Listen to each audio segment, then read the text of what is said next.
partagent plusieurs kilomètres de frontières et entretiennent des échanges commerciaux très florissants avec la Guinée. Cet État d'environ 5 millions d'habitants est la première nation d'Afrique à avoir obtenu son indépendance en 1847. Professeur Alpha Condé et son hôte de marque passeront en revue les questions de développement, des investissements, mais aussi de sécurité, de partenariat et de la circulation des personnes et de leurs biens. En tant que membre de la communauté économique des États de l'Afrique de l'Ouest et de la Manoriva Union, entre autres, le Libéria dispose d'énormes potentialités et multiplie les approches pour son développement. Le président George Weah entend tout mettre en œuvre pour sortir son pays de la pauvreté.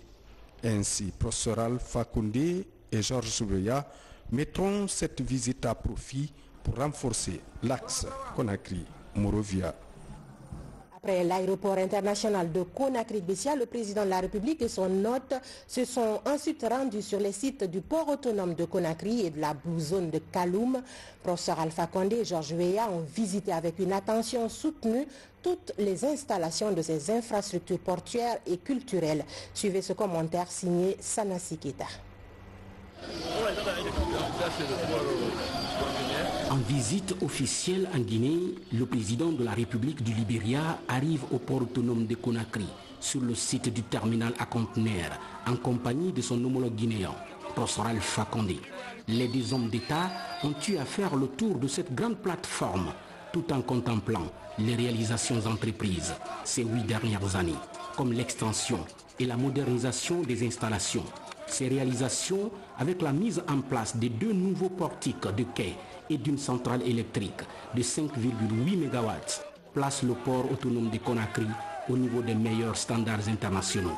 À cela s'ajoute l'ambitieux projet de Conakry Terminal sous la clairvoyance du président Alpha Condé, qui consiste à aménager un port sec avec sa connexion ferroviaire pour fluidifier le trafic des marchandises. Partout ici, le président George Weah s'est félicité de ce travail abattu et surtout de la volonté du chef de l'État, professeur Alpha Condé, à placer la Guinée au cœur des pays émergents sur le continent.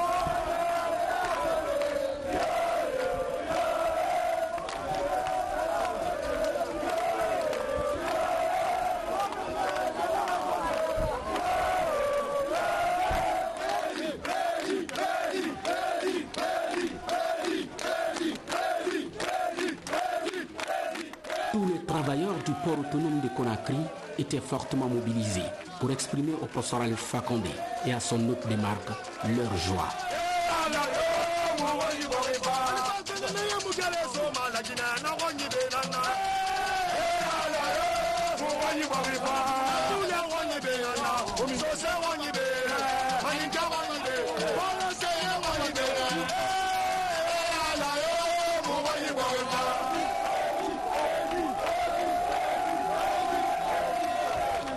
C'est lui.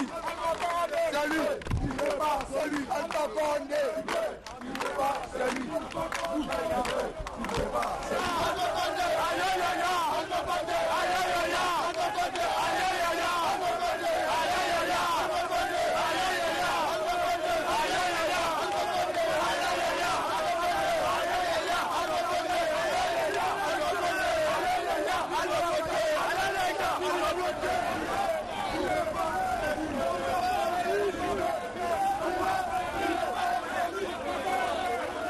Du terminal à conteneurs au quai commercial, les présidents Alpha Condé et George Weah ont visité avec une attention soutenue toutes les installations du port autonome de Conakry, devenu aujourd'hui une référence dans la sous-région, bref, en Afrique. Juste après le port autonome de Conakry, les présidents Alpha Condé et George Weah se sont rendus à la Blue Zone de Kaloum, où un accueil chaleureux leur a été réservé par plusieurs jeunes en effervescence.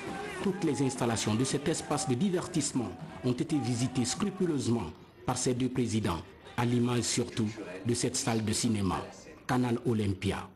Alimentée par l'énergie solaire stockée dans des batteries, la Blue Zone accueille des espaces éclairés, multifonctionnels, avec de l'eau potable, des centres de santé, des côtes et de prévention pour les plus jeunes, des ateliers pour les artisans, des activités sportives comme le football, un sport que le seul Ballon d'Or africain a pratiqué pendant plusieurs années dans les clubs comme le Paris Saint-Germain et le Milan AC.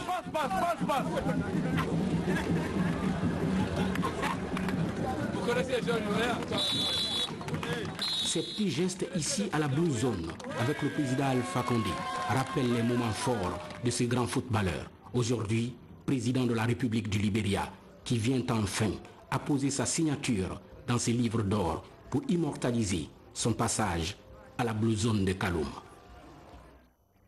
Parlant du président Georges Weah, justement, la première chose à savoir, c'est que ces 12 ans de combat politique n'ont été récompensés qu'à sa 3e tentative à l'élection présidentielle de décembre 2017. Après donc les échecs essuyés en 2015 et en 2011. La seconde chose à savoir, c'est que le président du Libéria a été le premier footballeur non européen et le seul ballon d'or africain. Du rectangle vert au palais présidentiel, notre reporter Fodé Camara revient sur le parcours atypique de l'enfant prodige du football africain. Suivez.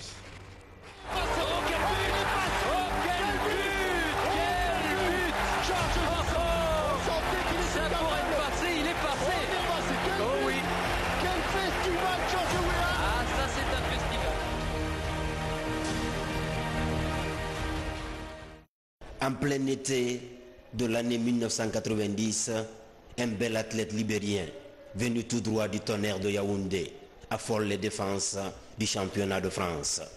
Le sens redoutable du but de cet enfant prodige est révélé au grand public à Monaco, sous l'égide de l'emblématique entraîneur français Arsène Wenger. Puissant, rapide et technique, quelques années après, sous les couleurs du PSG, Paris Saint-Germain, Mr. Georges marque des buts spectaculaires et humilie les plus grands défenseurs des années 90. La carrière de l'ancien sociétaire de l'Olympique de Marseille, de Chelsea et du Milan AC est relancée à plus d'un titre en décembre 1995. Ce jour-là, Georges Weah devient pour la postérité le premier joueur non européen et le seul africain à décrocher le Ballon d'Or France Football. Après la fin de sa carrière footballistique au Qatar, au début des années 2000, c'est en politique que l'ancien capitaine et principal mécène de la sélection libérienne va jouer son match le plus long. Plus de 10 ans de combat, soldés par 2 échecs à l'élection présidentielle. La passion de Georges Weah pour sa nation est récompensée en janvier 2018 lors d'une investiture très émouvante. Il décroche la majorité des voix des Libériens à l'élection présidentielle. Du rectangle vert au palais présidentiel, ce parcours atypique prouve à suffisance que l'ancien coéquipier de Maldini, Desailly, Baresi et Costa Curta est une source d'inspiration pour les jeunes générations. Du côté de la primature, le Premier ministre, chef du gouvernement, a reçu en audience la délégation de l'Office de liaison de l'Afrique de l'Ouest, l'OLAO. Cette mission de la CEDEAO est en Guinée dans le cadre de l'organisation du tournoi de boxe militaire doté du trophée professeur Alpha Condé. Reportage Ousmane Bangoura. C'est une délégation de l'Office de liaison de l'Afrique de l'Ouest, l'OLAO, en abrégé. Cette mission est en Guinée dans le cadre de l'organisation du premier tournoi de boxe doté du trophée Son Excellence professeur Alpha Condé. Ici, les représentants des 8 pays présents à ce rendez-vous sportif militaire sont venus échanger avec le Premier ministre autour des sujets liés à la promotion des sports militaires dans la sous-région. En fait, le sport est un élément important dans la vie du militaire. Entre l'intellect et le physique, il doit avoir un certain équilibre. Et s'il y a un certain déphasage, un déséquilibre notoire, cela pourrait avoir des conséquences notoires.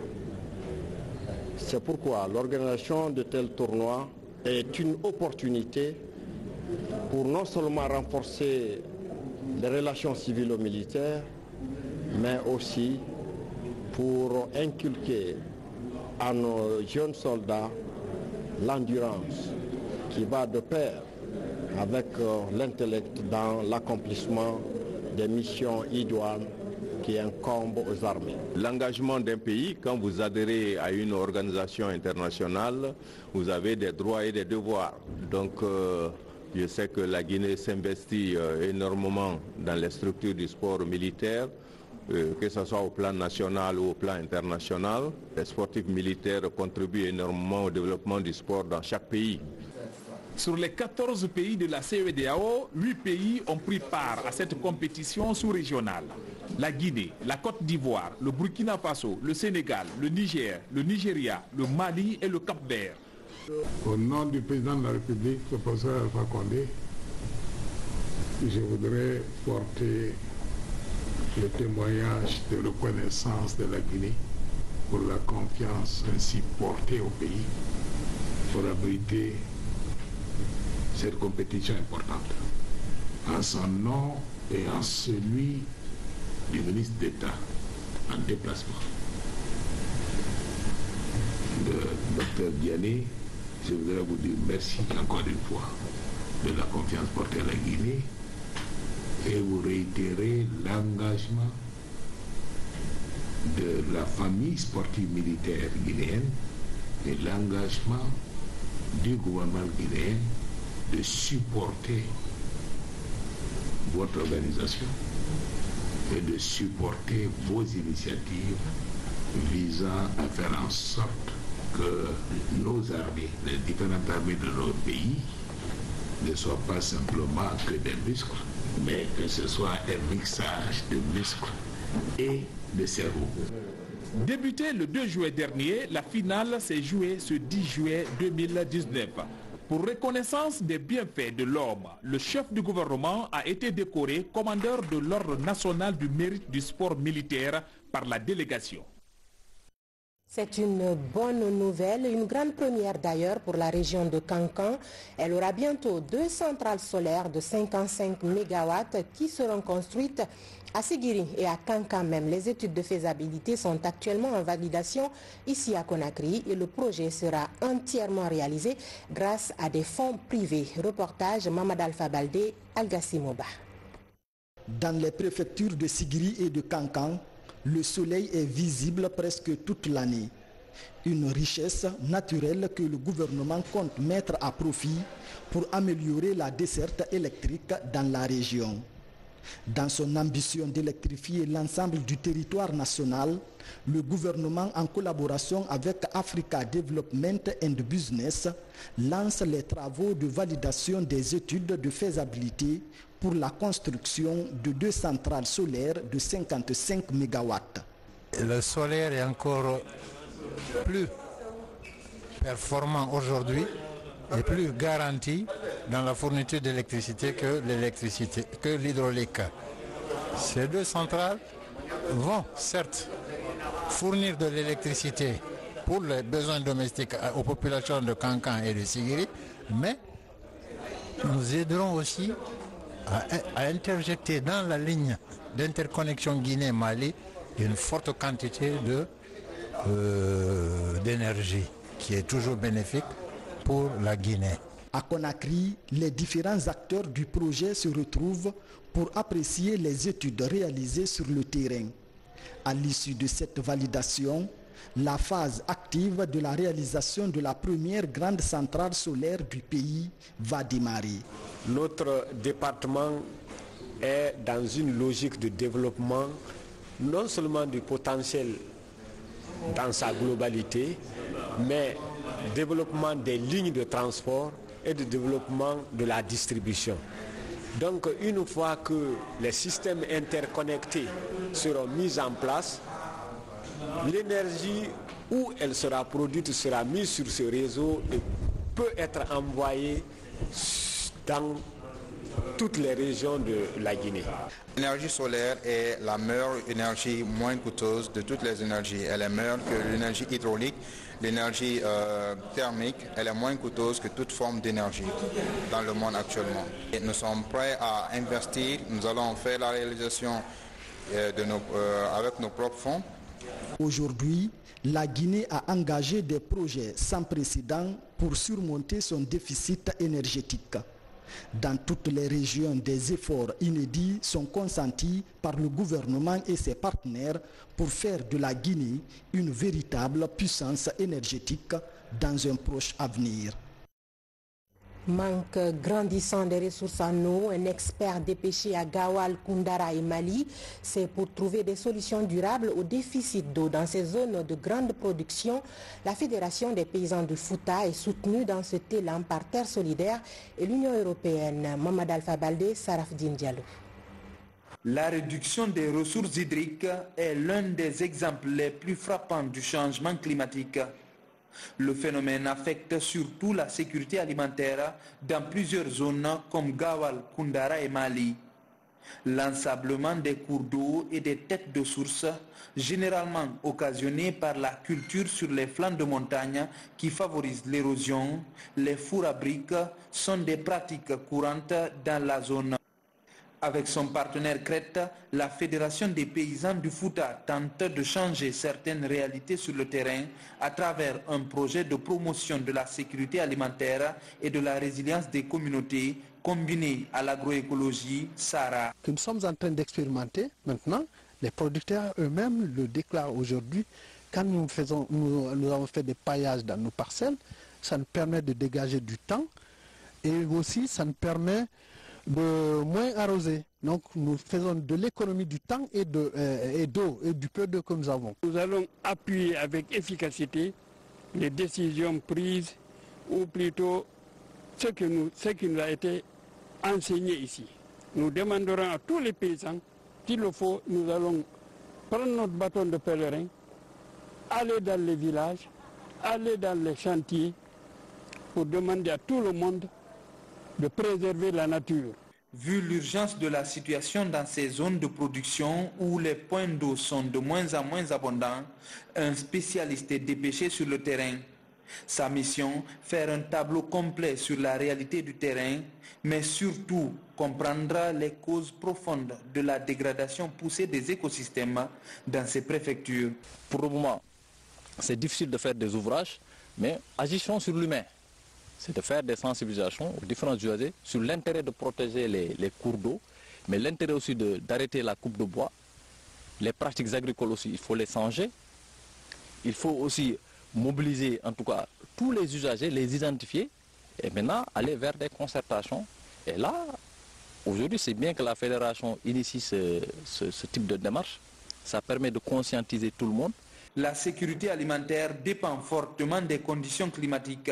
À travers le projet SARA, la Fédération des paysans du Fouta, qui regroupe des milliers de producteurs, compte œuvrer dans le sens de la réduction de la pression sur les ressources naturelles et contribuer à maintenir un écosystème favorable à la production agricole dans la partie nord du pays, qui reste l'une des plus affectées par les actions anthropiques.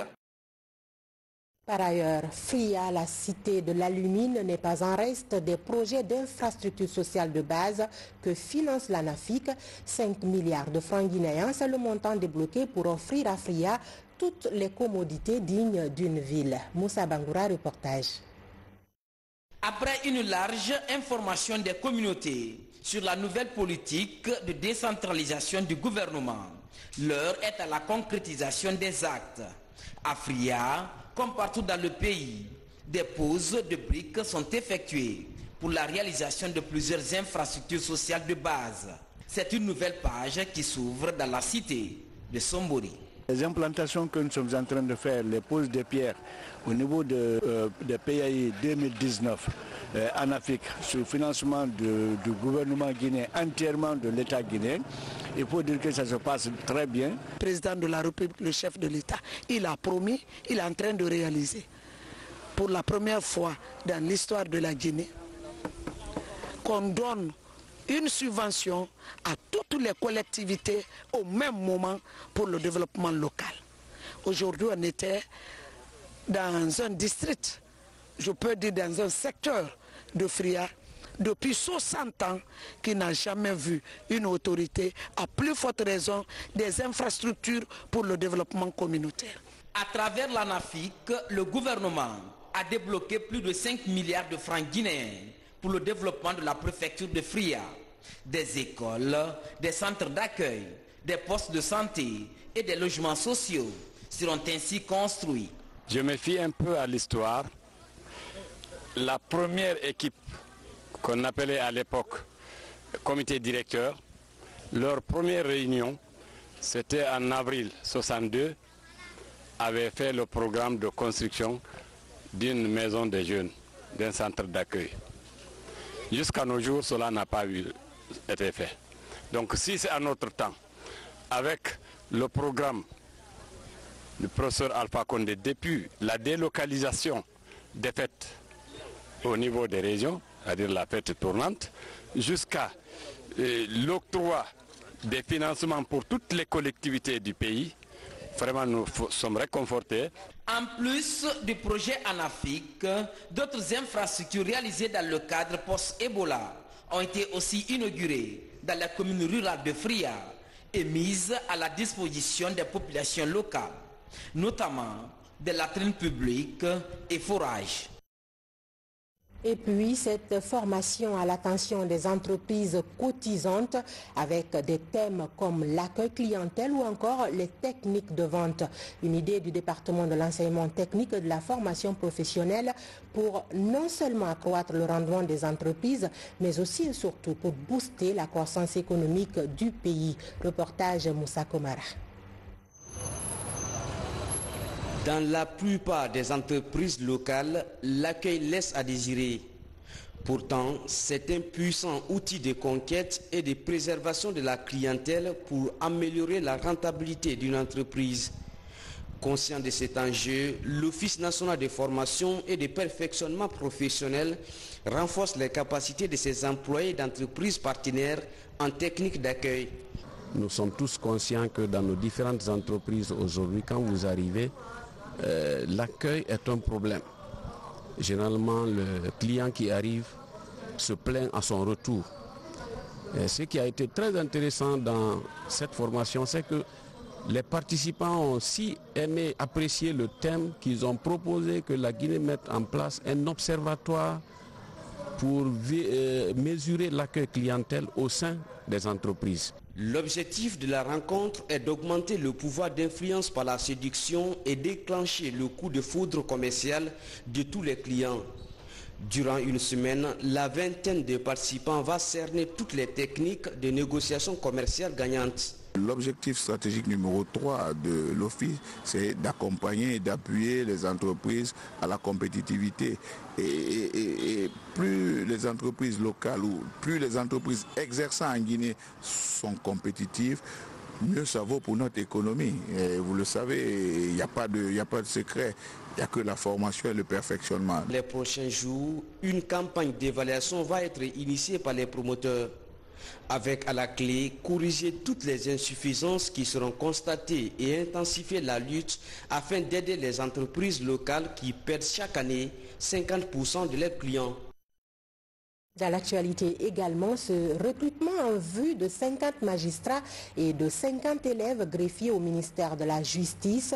Près de 2000 dossiers de candidature sont déjà sur la table du centre de formation judiciaire et une commission est mise en place pour vérifier l'authenticité des diplômes. Tierno Younoussaba. L'appareil judiciaire guinéen compte 373 magistrats, un nombre qui est au-dessous des besoins de la justice. Pour résorber ce déficit, un programme de recrutement de nouveaux auditeurs de justice et élèves greffiers est engagé par le gouvernement. Une politique de rajeunissement du personnel judiciaire qui vise à atteindre le ratio un juge pour 10 000 citoyens.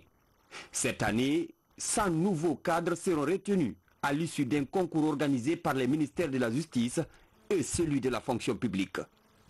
Nous avons reçu au jour d'aujourd'hui 1865 candidats.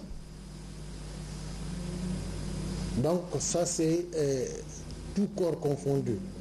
Pour les élèves greffiers, candidats élèves greffiers, et 659 candidats auditeurs, concours auditeurs de justice.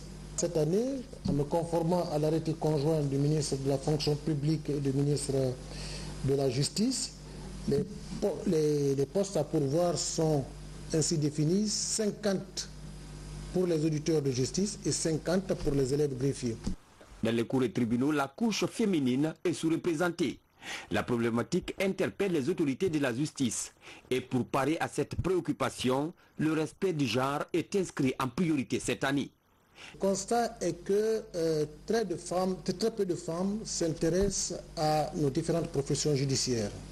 Les statistiques, je ne les ai pas sous les mains, mais ces statistiques ont démontré qu'il y avait très peu de femmes dans l'effectif global du corps judiciaire. D'où la nécessité de répondre à la problématique là. À l'issue du concours, les recrues suivront une formation de 2 ans, un cycle au cours duquel le centre de formation judiciaire va délivrer des brevets aux ayants droit avant d'être ventilés dans les juridictions pour la pratique du métier.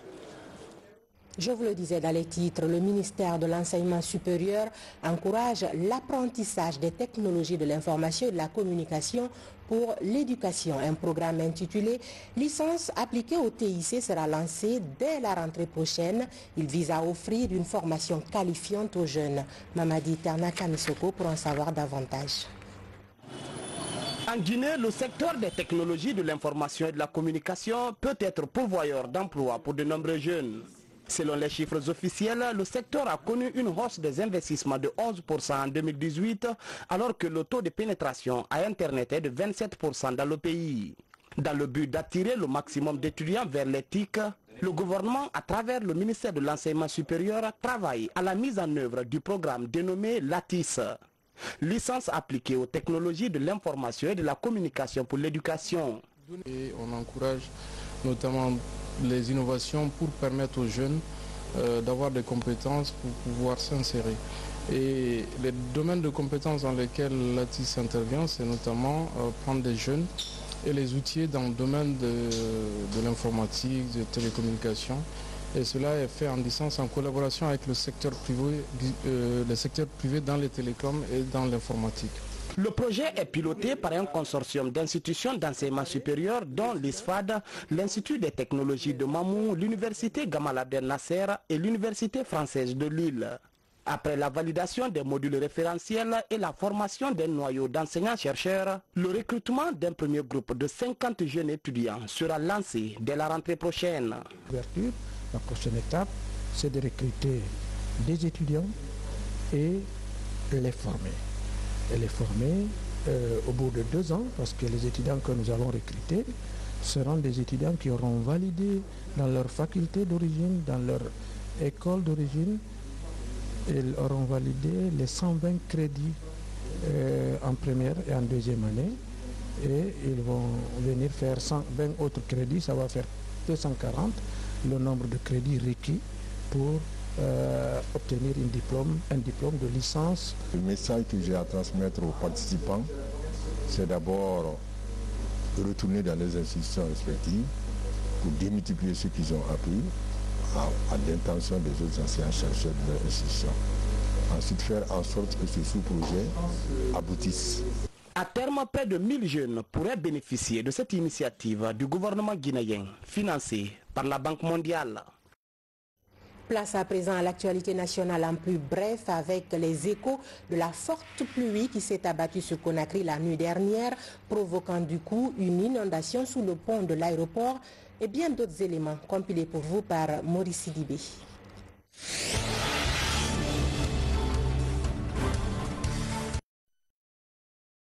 Sous le pont de l'aéroport international de Conakry-Bessia, les pluies diluviennes ont formé un véritable lac artificiel.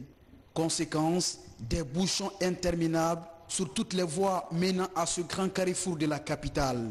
Une situation qui oblige les usagers à faire plus de 3 heures sans arriver à destination. L'intervention des autorités est sollicitée pour trouver une solution définitive à ce calvaire.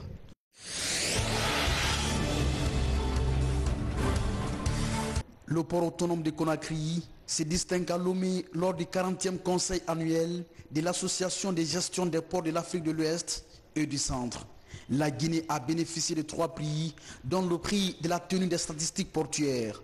Les efforts de modernisation et de sécurisation du port de Conakry, engagés par le président de la République, ont été salués par les 24 directeurs généraux des ports.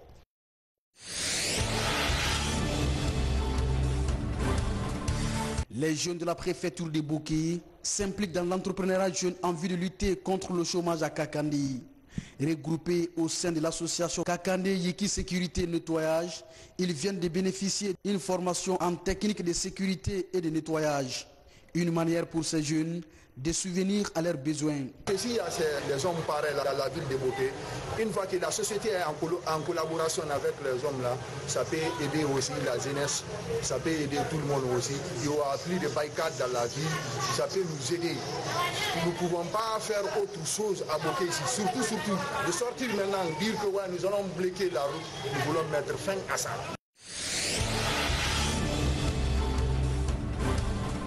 À Mamou, les autorités administratives ont procédé à l'incinération de plus de 1700 kg de cannabis.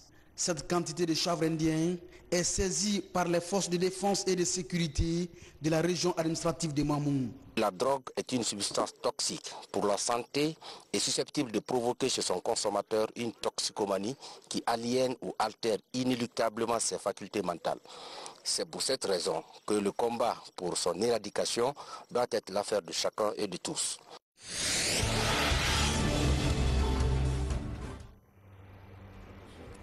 On termine par cette brève sur l'actualité sportive de l'heure, la CAN Égypte 2019. Les éliminations directes des quarts de finale se sont poursuivies et achevées ce jeudi. Le premier match qui s'est joué entre la Côte d'Ivoire et l'Algérie s'est soldé par la victoire de l'Algérie au tir au but après un nul ouvert d'un but partout. Quant à la seconde rencontre qui a opposé la Tunisie au Barea de Madagascar, elle s'est achevée sur la victoire sans appel de la Tunisie sur le score de 3-0. Les demi-finalistes sont donc maintenant connus. Il s'agit du Nigeria qui affrontera l'Algérie et le Sénégal qui sera face à la Tunisie.